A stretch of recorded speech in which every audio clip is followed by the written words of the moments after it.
Hello, everyone. Good afternoon, good evening, good morning, and welcome to the last keynote lecture for 2025 of the Public Space Academy.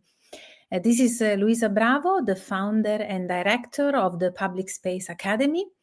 And I'm very glad to celebrate with you this opportunity to engage urban thinkers and doers, researchers and key professionals in the work of public space, both in terms of research and development throughout the Public Space Academy. You know that for this keynote lecture series, we always try to engage both researchers and professionals, since the main aim of the Academy is to actually link research into implementation and action. And this is crucial for us to understand how theory can be translated into action and transformation and visible outcomes in the public realm. So as usual, we will have our keynote lecturer presenting for the first, let's say, 40 minutes. And then we will have around 15-20 minutes of Q&A. So please, during the lecture, you can actually send your comments and questions through the social media platform that you are using to follow this lecture. We will collect all the questions and we will try to answer to them. If we receive too many questions, we will make a selection. But please stay connected because today we really have a very interesting lecture, which is focusing on shaping cities through civic interaction design. We have invited to present Martijn de Waal, who is a professor in Civic Interaction Design at the Amsterdam University of Applied Sciences. And his research concerns the implication of digital media for urban public spaces. Welcome, Martijn. Yeah, thanks, Luisa, for having me. So I'm glad that you accepted our invitation, also because we at City Space Architecture had the pleasure to work with Martijn already. And he was also a visiting scholar at our headquarters in Bologna at the Public Space Museum. And so I already know his work because of our previous engagements. And I think this is the right moment also to talk about civic interaction design, because we are now living this age of digital tools and AI tools in particular. We will probably explore this a little bit more at the end of your lecture. So now I give you the floor, Martijn, and see you later. Yeah, well, thank you, Luisa, for inviting me, and it's a great honor to be here. Luisa invited me today to talk about civic interaction design. That's a research group that we have at the Amsterdam University of Applied Sciences. I'm coming, indeed, as Luisa said, more from media studies, where we were studying the role of digital media in cities. But more and more I was interested not so much in only studying it, but also in actively shaping it or trying to understand how it could be shaped. Hence, I moved from the University of Amsterdam to the University of Applied Sciences in Amsterdam, where we're much more hands-on, but where we also shifted the perspective a little bit towards what you could call city making, or the role of technologies, but also the role of professionals in those processes. And we call that civic interaction design. Now, that may be a new term to you. So what do we mean by that? And my talk today is shaped in 4 little chapters. The fourth one is the conclusion. The chapters 2 and 3 are 2 example projects that we're doing, but the first one is addressing the question that I just asked, giving you a bit more of a sort of a theoretical approach of how we do civic interaction design, or what we think it is.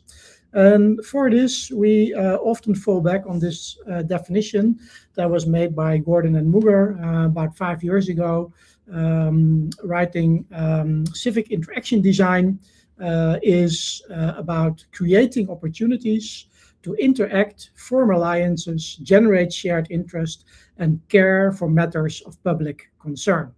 And I think in a lot of the works that we do, that's exactly what we do. Now you might think, hey, that sounds familiar, because of course that is not something new, right? This is basically the core of what has been going on in civil society for the past, well, we could say 100 years, right? Unions have been organizing people around collecting action. Housing corporations started about 150 years also to organize people to provide affordable housing for people. Those are sort of more institutionalized, formal ways of organizing it. But we also see it in more informal ways. People getting together to discuss plans with the government for their neighborhood, or maybe people organizing, as you see on the bottom right picture here, a food drive in their church or neighborhood community center. So I guess you could say that's the domain we operate in, civil society. And of course, traditionally, this has often been seen as a sphere that operates next to the market and the government. However, I mean, that's still the case. However, we do think that a lot of things have changed over the last 20 or 30 years that partly have to do with digitization. So for instance, if you look at civil society itself, we see there a development that has been called networked individualization. That means that sort of the structured organizations or communities of the past, the church, the union, the neighborhood, etc., they are not that prominent anymore. People have become more individualized, may not recognize these kind of organizations. The public has become more fragmented. So in a way, you could say that now we can talk about networked publics rather than sort of civil society has been fragmented in all those little organizations. The same if you look at the market, we think that platformization is playing an important role there.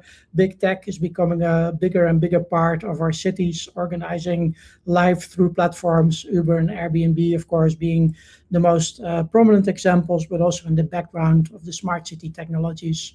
And if you look at government, especially in the West, over the last 20 or 30 years, we've seen a lot of liberalization. So I guess the picture now looks more like this, right? The civil society has fragmented into network publics.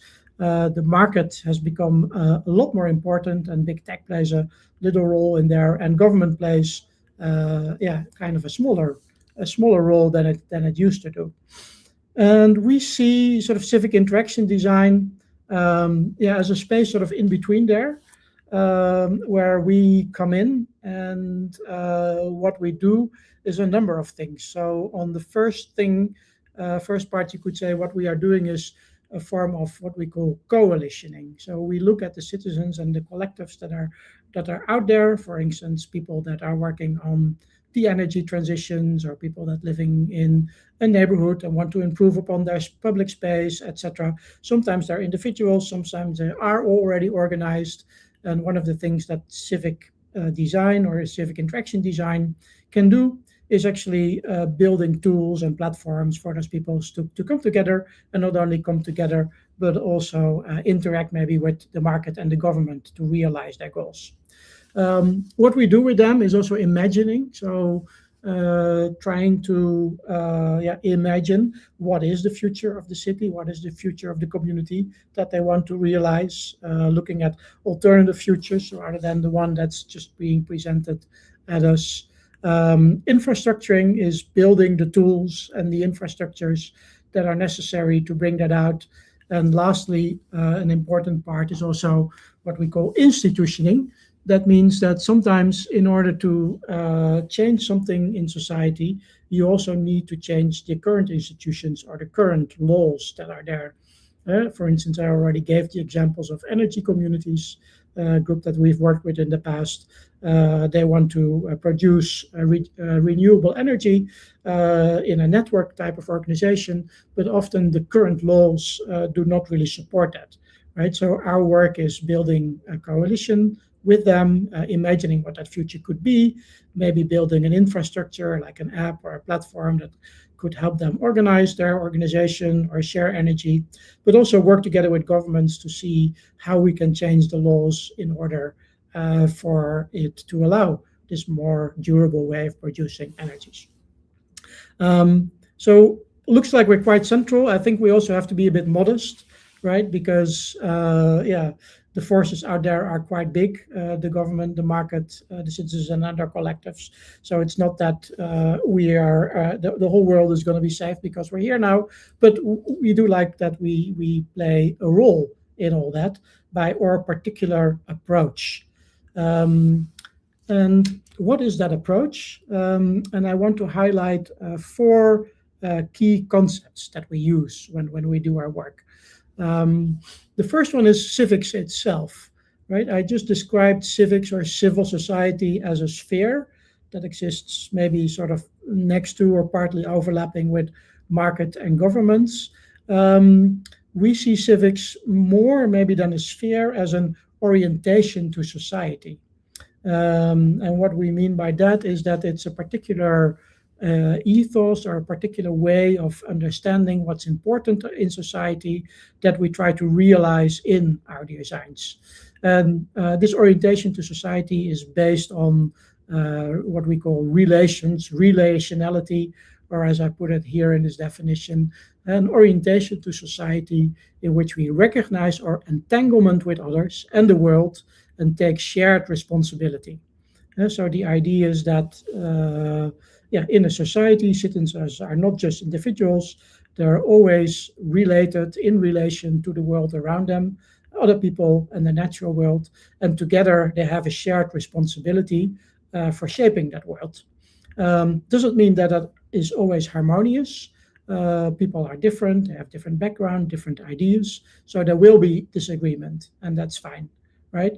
But civic interaction design is about finding ways for those differences to appear, to emerge, to discuss them, and to sort of, in a respectful way, deal with them, and find ways where we may overlap and can work together for shaping and sustaining the connections of a collective life. So civics then concerns the practices, the capacities, and the structures through which people attend to, negotiate, and care for the conditions of their collective life. And I'm going to give you a few examples later on through which that may become more concrete, because it still sounds a bit abstract. But I think practices, capacities, and structures are interesting because practices, of course, the things that we do in everyday life. Capacities means that people also need particular skills and resources to do that. Not everybody is able to take shared responsibility for the world around them. They might be in precarious conditions, they might not have the right skills, etc. So part of it is also about building that or providing that. And the structures are the organizations and the institutions through which that can be attended through over time. So that's our approach to what civics is, a relational orientation to society. Then an important thing is what do we design then? An important concept there is dramaturgy. What we do a lot is we design, as civic interaction designers, the spatial and temporal settings through which people come together. And that includes roles and relations through which interaction between people and or between citizens and the institution emerges. So organizing meetings, maybe sometimes we design games or platforms or playful workshop formats, all kinds of ways in which people can come together, start recognizing each other, and form coalitions. And we call that a dramaturgy, a term that we have borrowed from theater because we think it's very powerful, because it implies that what you have to design is spatial and temporal settings. So you have to think about the duration, you have to think about the space, but also about the set dressing, so to speak, but also about the roles, right? Who is taking the role of the moderator, who is a host, etc., etc. So we find that a productive way to think about what we design. And again, I'll give you some examples later through which this will become more concrete. A third term, which is very important for us, is also regarding our own role or the role of people that we work with. This notion of the curator or curation. We think that in civil society or civics as an orientation, what we often see is that there are intermediary actors who are embedded in the social fabric of their communities, who mobilize cultural, spatial, and relational resources to facilitate collective action and mediate between community needs and local institutions.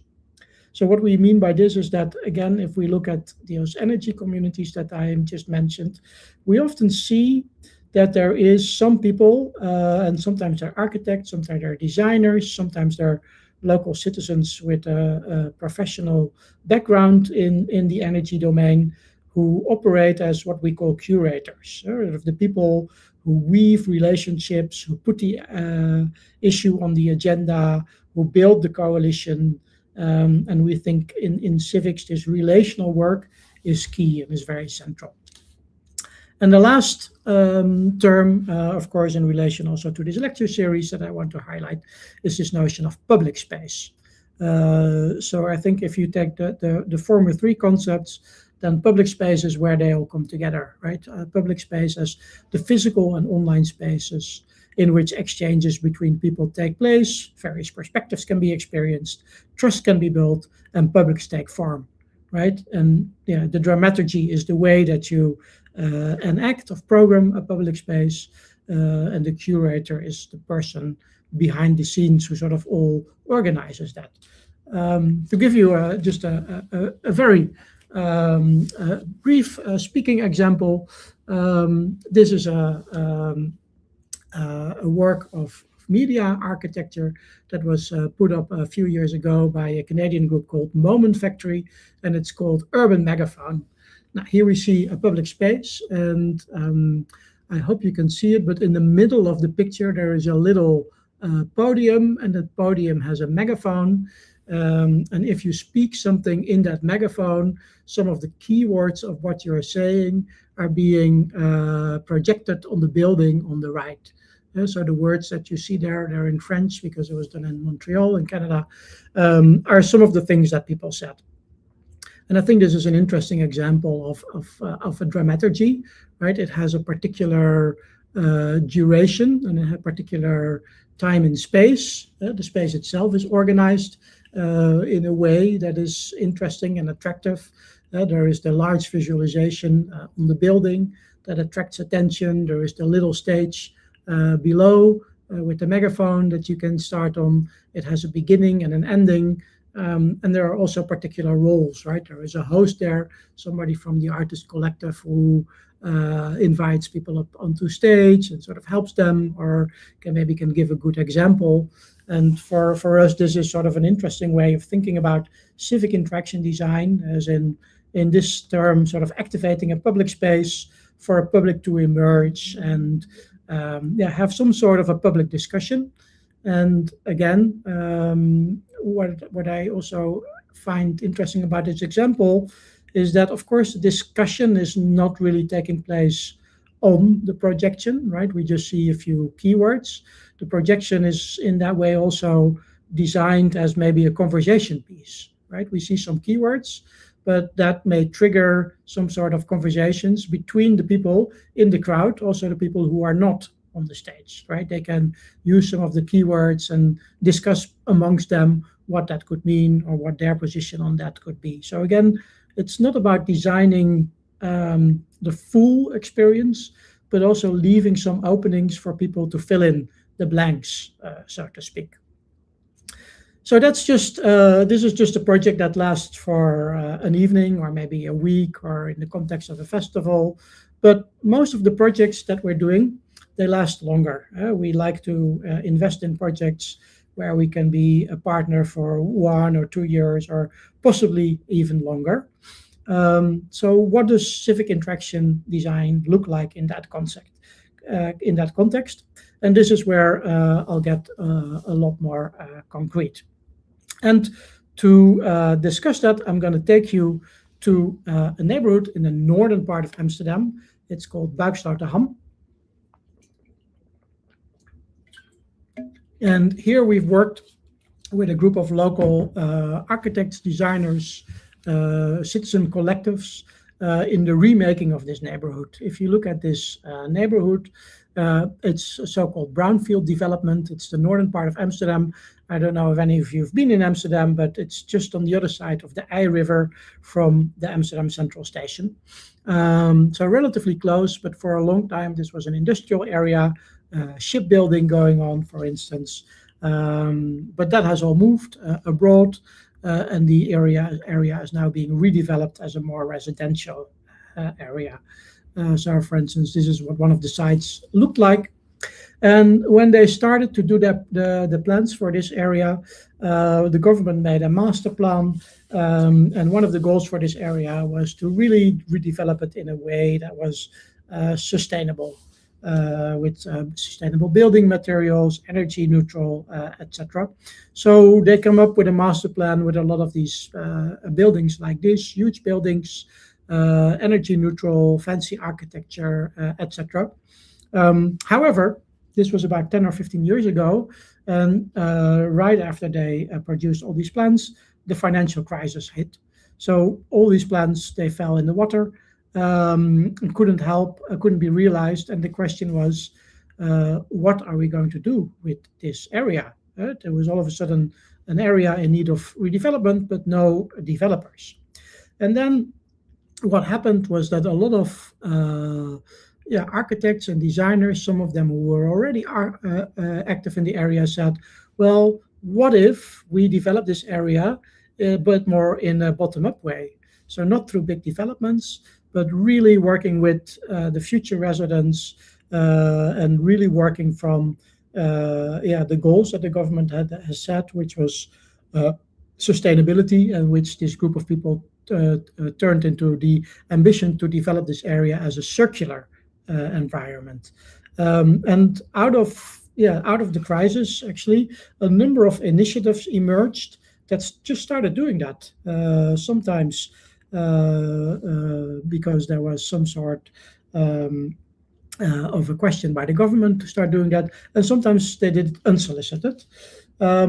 So one example, for instance, was the Keuvel, which is this little lot in the middle of the picture that you see. It used to be a former shipyard, and the soil was kind of dirty, and it was not really possible to build on the soil because of the chemicals that were in the soil, deeply in the soil, not so much on the surface. And the government again didn't know what to do. The master plans fell through. But then these architects got together and they came up with a plan, and they said, well, what if you give this lot to us and we can turn it into a living laboratory for the circular economy? And by the way, we found a solution about how to deal with the polluted ground, because we're not going to build on the ground, but we're actually going to use old houseboats, Amsterdam houseboats, and we're going to put them not so much in the ground, but we'll move them out of the water and we'll put them on the side, so you don't have to go into the soil. And these houseboats are usually very cheap, because in Amsterdam you pay not so much for the boat itself, but you pay for the location, right? The license to put it somewhere on a canal or in a harbor. And when people want to upgrade their boat, the boat itself can be covered very cheap. So it was easy for them, in kind of a hacker kind of way, gather a number of those boats, transport them through the water, and then put them on the land. And out of that, they built this, a small, you could say, creative hotspot, a living lab for the circular economy. They set up an organization and they started renting out those boats to small companies that had an interest in the circular economy. They also did an interesting landscaping experiment. The plants that you see, they chose them especially in a way that those plants would purify all the soil. These plants were chosen so that they would absorb some of the heavy metals that were in the soil. So it would. The idea was that after 10 years, they would also leave the soil cleaner.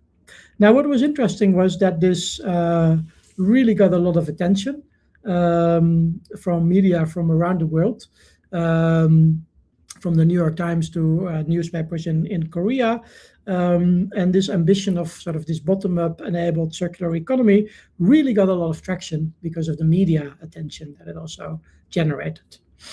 At the same time, there were also other groups of architects and people who said, well, if we cannot develop those big lots, let's cut them up and let's give them out to smaller collectives.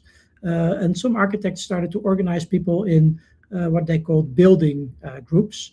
And they started to collaborate with future residents through sessions of co-curation and also mutual learning through all kinds of local blogs and learning networks to develop the houses on a much more bottom-up kind of way. What also happened is that all these initiatives that were there also started to organize themselves into a local network, and they start writing a manifesto for the circular development of that neighborhood with numerous ambitions. And we followed this project for about 2 years to see what it looked like, to see what this more bottom-up, middle-out guided development of an area, what that could look like. And what was interesting was that we saw 3 types of activities emerging. And the first one was all these sessions where people would get together and imagine. I talked about reimagining as one of the tasks of civic interaction design. Well, we saw a lot of that happening, people getting together in all kinds of spaces to work together, doing all kinds of workshops, learn from each other, thinking of what could be possible in this place if we want to reimagine it from a perspective of the circular economy. A second type of activity was what you could call sort of the celebration, right? Sort of this dramaturgies of getting people together, that every time a milestone was reached, those people would get together and they would celebrate, also as a way to build the community, of course, looking like this. And a third type of activity that we saw was the sort of the more formal presentation, because these were all sort of semi-formal, informal networks and activities, people getting together. But of course, they also needed to present themselves to the government in order to get the licenses to do, for instance, the houses, for some of the zoning laws to be organized in such a way that renewable energy was possible, etc., etc., etc. So they also start to organize these more formal events, right, where people dress up and they do handshakes and they invite the eldermen and they, present a formal report or put signatures on a big board, etc. So as a way of formalizing their activities, and also making sure it could fit in the frame of the institutions that they needed for them to pave the way for their activities.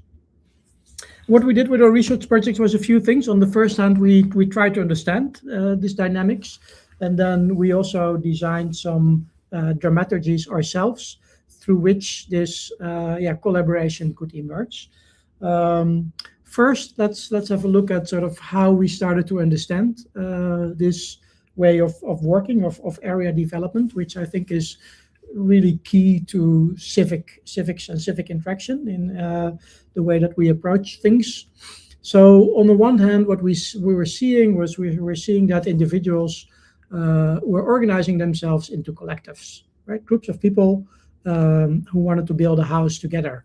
rather than just buying a house off the market. They said, no, we'll get together, we'll hire an architect, or the architect assembled a community of people who say, let's get together and I'm going to design a housing space for you, or let's get together and build this circular economy playground, or let's get together and see how we can organize renewable energy in this area. But then those collectives, they do not stand on themselves. They have to relate themselves to the institutions, mostly the government, but also, for instance, banks, maybe housing corporations, who could enable them. Banks because they need loans. Government because they need licenses. They need maybe some subsidies, etc. And I think for us, this collective level is really interesting. We think that's really what civic interaction design is. It's about figuring out ways in which people can be organized into collectives, and collectives that then somehow contribute to a common good and to collective well-being. Because that's also the relational aspect of civics, right? It's not about making a profit. It's really about collaborating together to make towards collective well-being. And we saw sort of new roles emerging at the level of the collective. The roles that I before have said was, you could call maybe curation or network weaver or urban orchestrators. There's different terms that people use for that. And that role consists of different parts. So on the one hand, it's about the organizing of community, bringing people together, having them organizing also the festive activities that we saw, but also the acts of imagination to collectively imagining what the future could be. But then, and that's more sort of the designerly role, taking all that input, but also being able to integrate it, bring in your expertise, and come up with, for instance, a design for the house or for the energy network, etc. Towards the other side, there was also a need often to convince institutions that the projected ideas were actually a good idea. So at the collective level, you also had to organize a good lobby towards the institutions, but not just a lobby, but also provide evidence that what you are doing is actually contributing to a public good. For instance, finding ways to produce data through which you can prove that if you organize your energy in this way, it is actually more sustainable than other ways. Or if you build houses this way, it's actually more affordable for larger groups of people than if you do it in other ways.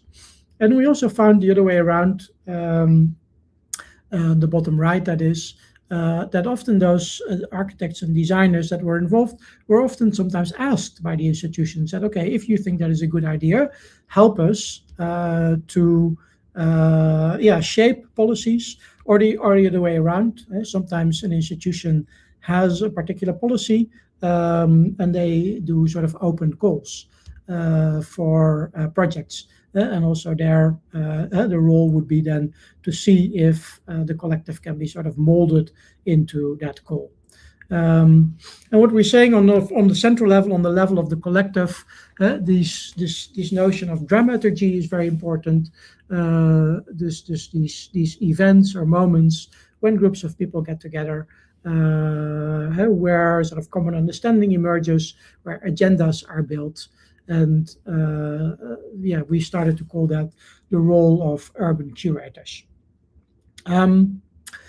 This is sort of a understanding of civic interaction design, or that we still use a lot. This organizing people into collectives, building dramaturgies for them, collectives between the individuals and between the institutions, with an important role for the curators or the network weavers.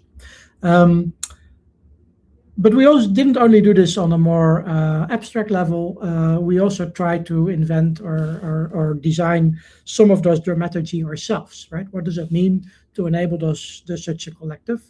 And for this, we work together with partners. I'm going to show you one example from that we did with the Play the City Foundation. That is an organization in Amsterdam, headed by Kim Tan, who is designing urban games as dramaturgy for participatory projects mostly.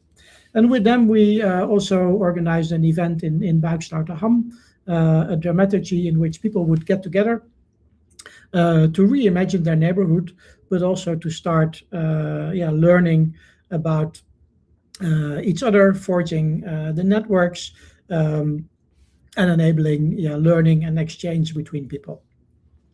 And the way that worked was what you see here is the game board. And the game board was basically a layout of the neighborhood. And then this was at the beginning when it was still empty.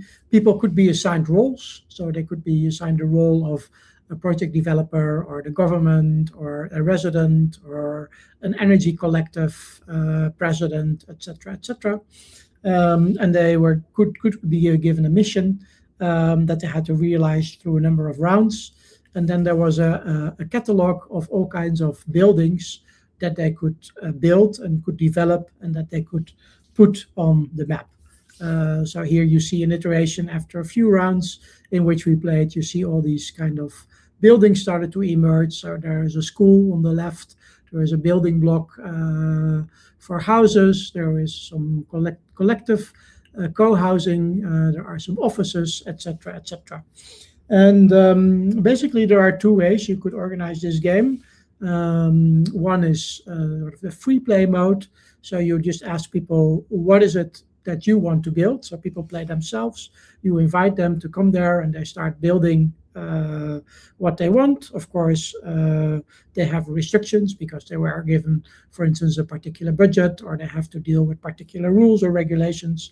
Another way is to do it more goal-based and role-playing, where you can test out particular scenarios. So people are really giving a very particular goal, maybe not their own goal, but that enables them to sort of also learn how various stakeholders could operate in the projects. And it can be a way to test out scenarios, like say, if we really want to make this neighborhood energy neutral, what would that mean? And how would that work? And how could we invite developers into that framework, etc., etc. There are, the way it works is we have rounds of informal play in which groups of people sort of in small groups start to deliberate and talk with each other about what it is that they are going to build. Usually people are grouped up and they put some things on the table. And then there is a more formal round where everybody stops playing and people start presenting to the group what it is that they actually built and why they did that, their motivation. And then people can ask questions to each other and they can learn about each other's motivations and their goals and their dreams. And there are two important roles. One of them is the game master, the person who keeps the time and gives people a turn to talk and stops them when they get when they talk for too long of a time, etc., etc. But another important role is also for the experts. So people may have built something. And then some experts from the government or from the energy sector, they may come in and they say, that's all nice, but according to current regulation, that's not yet possible. Or the other way around, it's not possible this way, but if you change it a little bit, then it would fit this and this legal framework, right? So the whole session was really set up as a way in which, through this playful interaction, people could start building out their dreams, their imagination for the area, share that. For instance, here, somebody says, I want to use the roof of this store for solar panels. Somebody could say, an expert said, well, maybe, that's a good idea, but it's difficult on the current regulations. And somebody else could come in and say, well, I have some ideas of how to overcome that. So what we've seen here is an example of a dramaturgy, through which we try to empower this collective of people, this network of people who wanted to, from the bottom up and the middle out, organize this area from the perspective of the circular economy. I brought another case, but because I see that the time is running out, so I'm only going to very briefly show that. This was a bit of a similar case where we worked with a neighborhood in Rotterdam, also interested in the energy transition. The energy transition is something that's usually being done by PowerPoint from the top down, but here the question again was, how can we do it also from the bottom up? And again, we found a local initiative called Huis van de Toekomst, or the home of the future, run by artists and designers that had taken over a particular building block in the city that was going to be renovated. And they used this building block as a place for the local people to experiment with alternative energy futures, where all the energy that they were used was going to be provided by themselves, as sort of an exercise and a sort of a low way in to start getting people involved in the energy, in sort of energy neutral future for that neighborhood. Again, also with them, we built what we call a dramaturgy, and what we did with them was actually building a visualization tool of the ways in which values flowed in this collective. And we wanted to move away from only economic value, but also show different types of values. So we come up with values for passion, individual growth, that's values for the hours that were invested in something, hours or the values in terms of community strength, and then there was monetary value as well. Just briefly, we made some of these visualizations of how through the different activities. So for instance, right here, they would cook together, but they would also organize maybe language lessons for newcomers in the area. They would do maybe some other kinds of lessons, collaborating, cooking together, etc.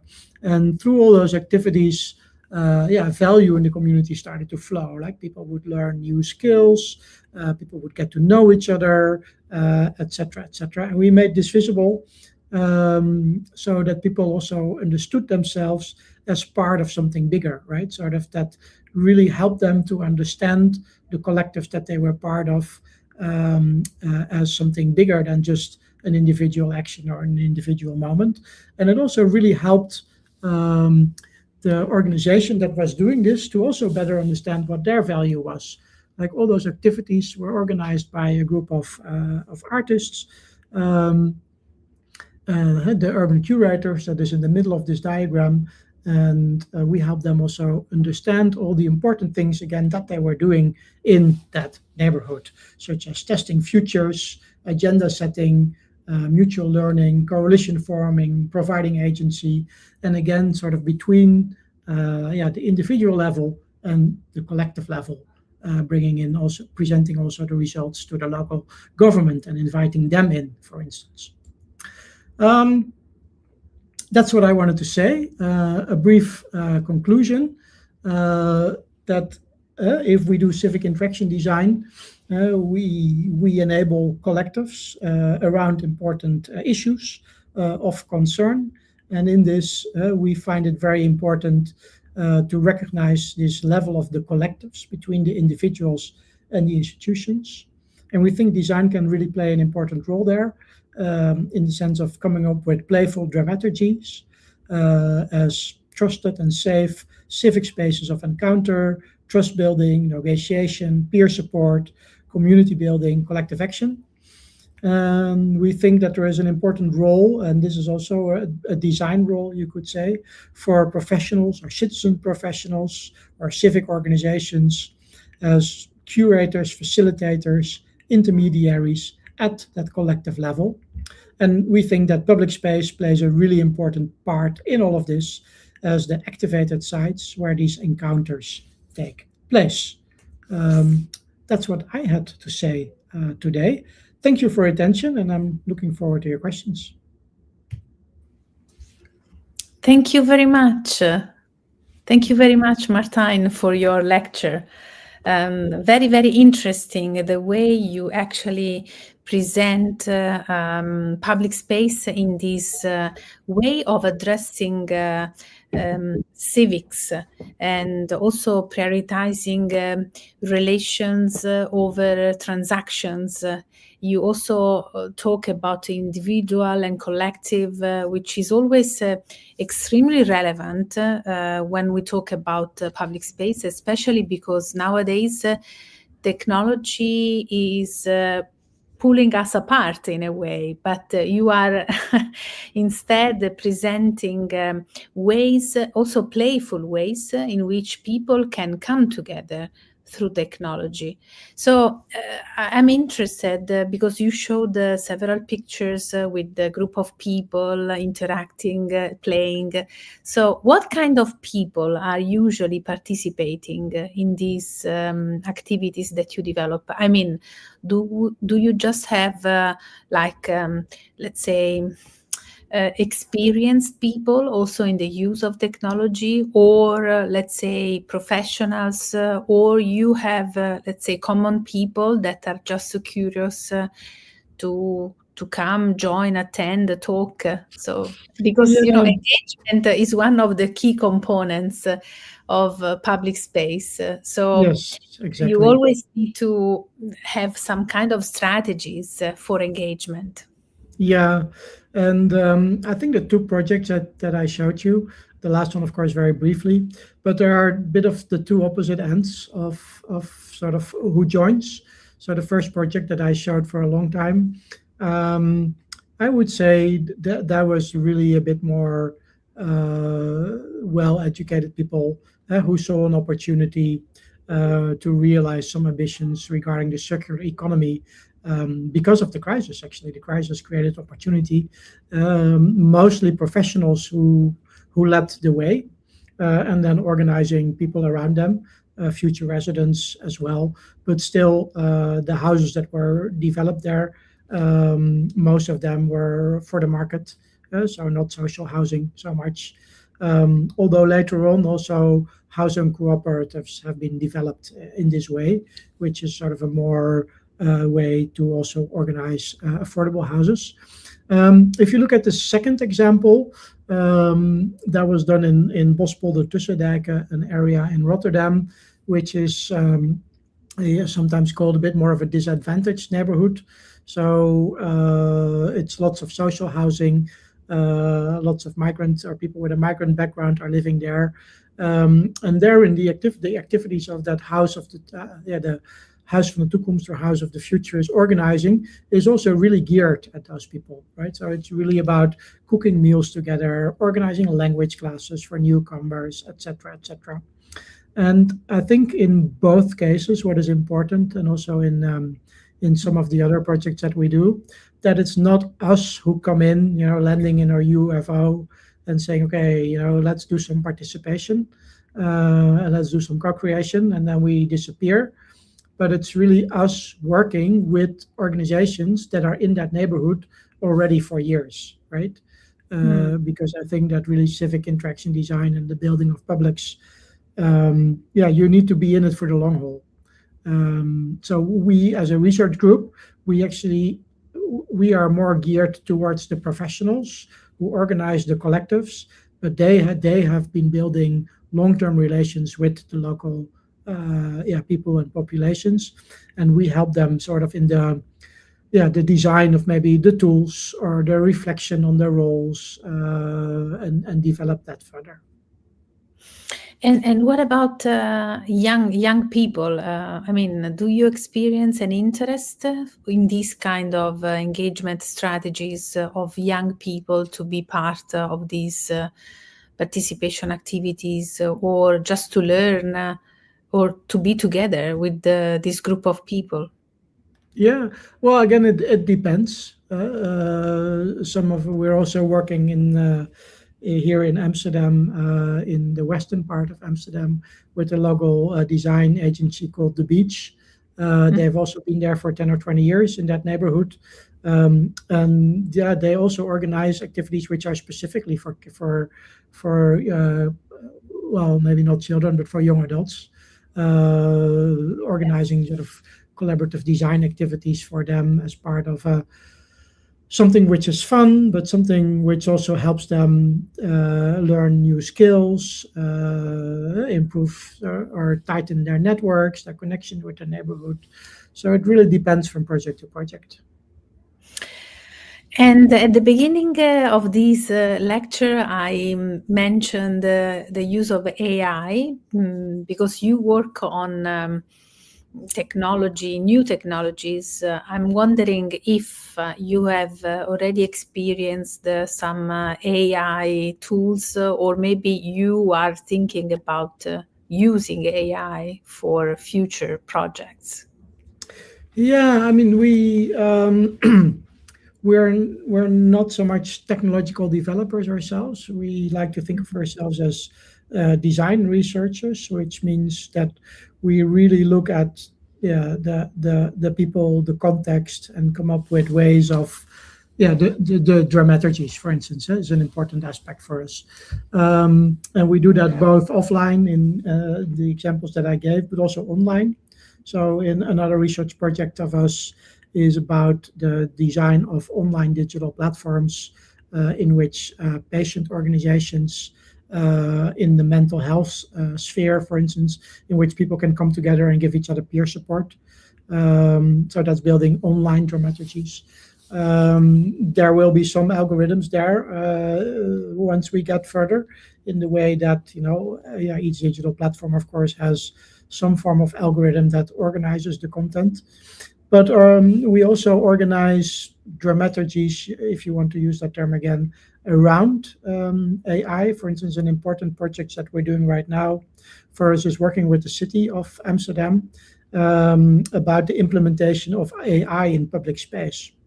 And the city of Amsterdam, they have a beautiful manifesto called the TADA manifesto, TADA being the reverse of data.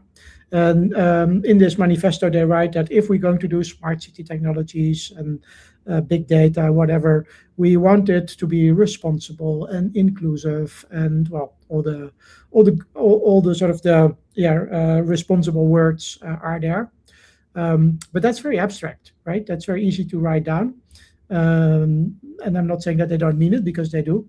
But it's what does that mean at the moment that you're going to design an AI algorithm that is able to detect license plates of cars in the streets of Amsterdam.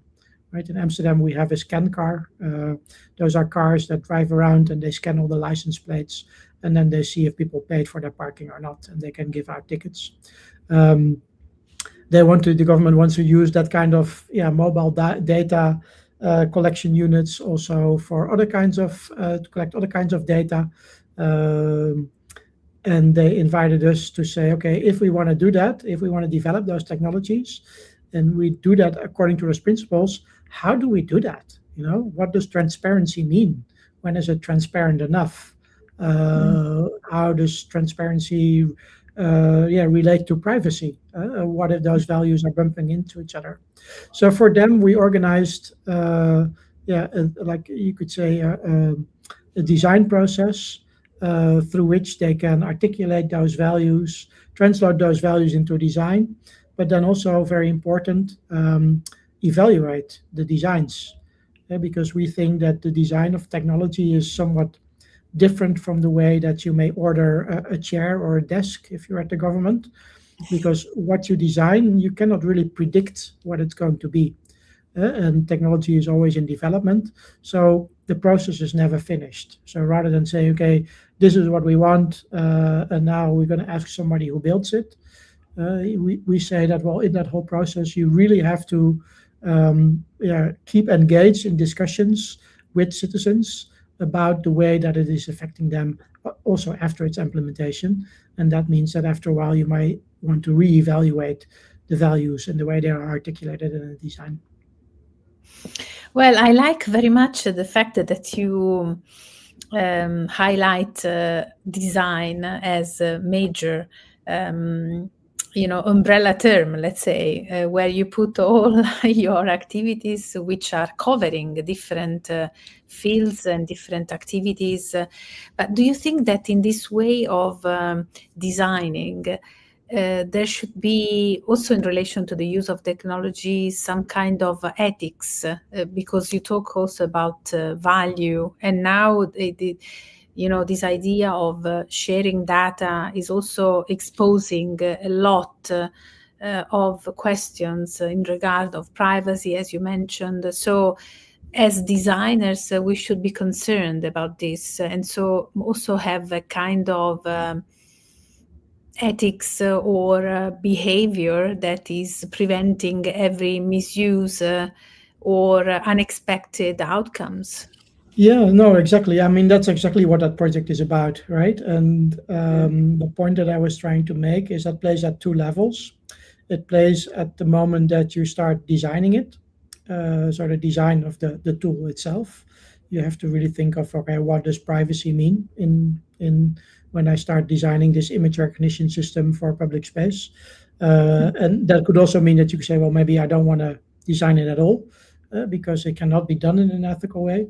But on a second layer, it means that you always have to organize some process around it through which that technology can be contested, right? So there have to be touch points through which citizens can say, okay, it has been implemented, and we thought it was a good idea, but wait a minute, now that we see the consequences, we don't think it's a good idea anymore.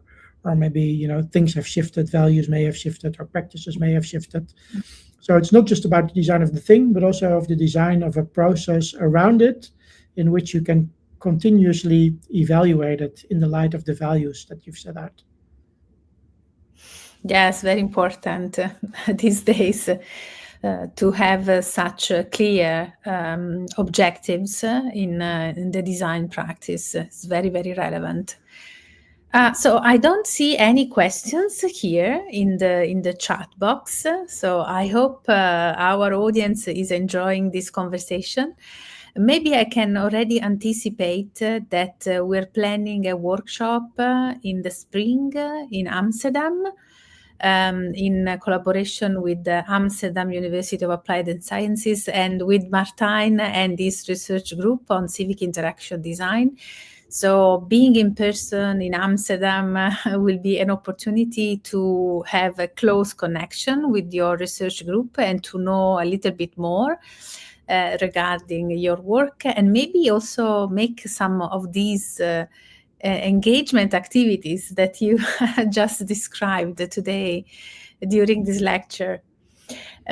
So I have the last question for you, since it's almost 1 hour. So do you think that the fact that you are developing this work in Amsterdam, do you think that Amsterdam as a city, as an environment, is giving you some advantages? I mean, my question is, in other terms, can this civic interaction design research group, could it exist, for example, in another context different from Amsterdam, in Europe, I guess? Yeah, no, I mean there are more groups that are doing the type of work that we do, sometimes using slightly different names. I think the whole participatory design approach is very, very close to what we're doing. For instance, although I guess we are a bit more on sort of focusing also on the role of technology. Participatory design is also doing that. There are groups in the United States that I know of. So yeah, no, it can be done I think it should be done everywhere. I think this role, especially in a world like the picture that I said before. I mean, the role of government is shrinking, right? Because of liberalization, the role of big market and tech parties is growing larger. So I think it is really important everywhere in the world to find ways to organize publics around issues of communal concern and to bring out this relational perspective back in the way that we organize or society, rather than just approaching it from a transactional way and see how we can make the most profit for the shareholders. Yes, I agree. But I think that in Amsterdam there is also a certain culture in terms of society, because I mean, from Italy, for example, we see Amsterdam as a city of innovation on different field of activities. So that's why I was asking, do you think Right. that, Yeah. Well, being in Amsterdam is I also an think, advantage? yes, in a way, of course. I mean, there is a rich tradition here of, I guess, civic organization or civic protest. Going back to the squatters movement in the 80s and the hackers movement that grew out of that. But also, if you look at the government, right, there is in Amsterdam, there is a lot of attention for technology, innovation and technology from a public values perspective. So there is a lot of attention for that, and of course, it's also an important city in that it attracts a lot of talent from around the world working at the tech startups, etc. So yeah, it is a very fruitful place to live and to work on these topics. Absolutely. Okay, so I'm looking forward to visit you in Amsterdam in the Yes, that will be spring. fun. Yes, we will announce the dates and the content of the workshop very soon at the beginning of 2026. So stay tuned. And now I would like to thank you again, Martijn, to join us today. Thank you. And I just want to say Merry Christmas to you and to all that are part of this lecture as audience, and to those that have been always following our work at the Public Space Academy. We are already designing activities for the next year, as I mentioned, not just the workshop in Amsterdam, but also some other opportunities for engagement. So we hope to see you soon, and follow us on social media and subscribe to our newsletter to always be informed regarding future activities. Thank you again.